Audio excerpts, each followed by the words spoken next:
All right, so let's start this broadcast with the big story that we are tracking on WION at this hour. According to the latest that has come in, Hamas has rejected the Israeli Prime Minister Netanyahu's proposal for a 2-month military pause in this war.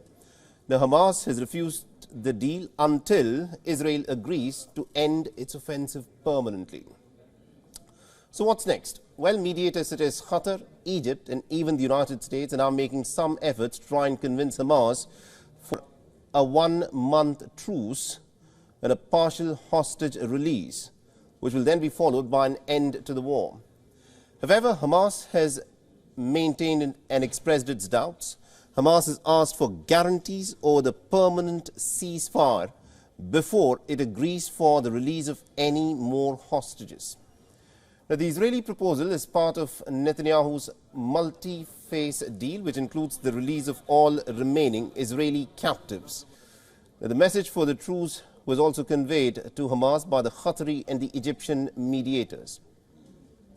Now, the announcement of Israel's proposal follows mounting domestic pressure over the Netanyahu government to bring the captives back home. The government is also being faced with a cabinet rift over the handling of the war in the Gaza Strip that has now gone well beyond 100 days. Now, according to reports, the truce deal could of course take place in stages. The planned deal will first see the release of women and men who are above 60 years of age and will require urgent medical assistance. The following stages will also involve the release of Israeli soldiers, civilians and the bodies of the dead captives. Meanwhile, after fighting flared on Tuesday, the Israeli military has also reportedly encircled the southern Gaza's Khan Younis, which, remember, was an Israeli designated safe zone for the Palestinian people. Now, according to Gaza's health ministry, the partially functioning hospitals in Khan Younis are now reeling under extreme danger from Israeli bombardment that is continued. The ministry has flagged the threat over the Al Nasser medical complex and also the El Amal hospital, that has now asked for intervention to safeguard the facilities. On Tuesday, the Palestinian and the Israeli ambassadors to the United Nations clashed over the possibility of a ceasefire. At the meeting, the United Nations chief Antonio Guterres continued to press for the release of Israeli hostages. Listening to what was said. There are only two paths ahead. One that starts with Palestinian freedom and leads to shared peace and security in our region, or one that continues denying this freedom and dooms our region to further bloodshed and endless conflict. Meanwhile, several pro-Gaza protesters have repeatedly interrupted the American President Joe Biden's poll campaign. The demonstrators held up Palestinian flags and also interrupted the American president's speech for about 8 times in Virginia.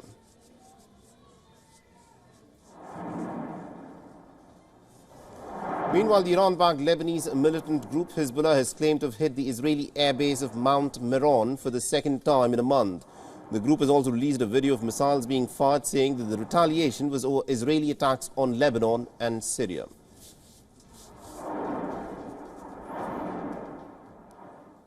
Now, to give us more perspective in terms of what is happening at this moment in Israel, we are being joined by our correspondent, Jody Cohen, who is joining us live from Ra'anana. Now, Jody, what can you tell us about the revelations that have in fact come out about the hostages, and is there hope for a potential breakthrough in the talks concerning for a hostage release deal? Hi, Mohammed. Yes, so on Tuesday, some of the released hostages spoke to a parliamentary committee about their experiences, and what they said was certainly harrowing. They talked about Hamas dressing up girls as dolls and said that women, girls and men were being raped, and there's concern that some of them could even be, some of the girls and women could be pregnant.